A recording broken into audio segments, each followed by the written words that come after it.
በሳውዲ አረቢያ ሁለት ተጣብቀው የተወለዱ ህጻናት መለየታቸው ተነግሯል። የሳውዲ ሕክምና ቡድን ነው ይሄንን ያስታወቀው።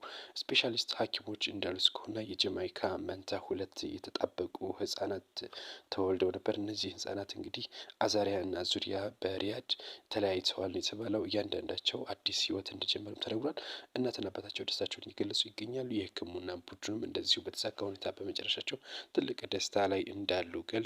በዚህ አጋጣሚም እንግዲህ ተጣብቀው የተወለዱ ህጻናት ካሉ የሳውዲ አረቢያ ዓለም አቀፍ እርዳታ ድርጅት ወይም በጎ ፍቃድ ድርጅት አብዱላ በጎ ፍቃድ ድርጅት ይባላል። ይህ ድርጅትም እንግዲህ ተጣብቀው የተወለዱ ህጻናትን በነጻ ሕክምና እንደሚፈጽምም እንግዲህ ይፋ አድርጓል። መረጃውም ደርሶናል ማለት ነው። እጅግ ስኬታማ የሆነ ቀዶ ጥገና እንደሆነ ነው የተነገረው።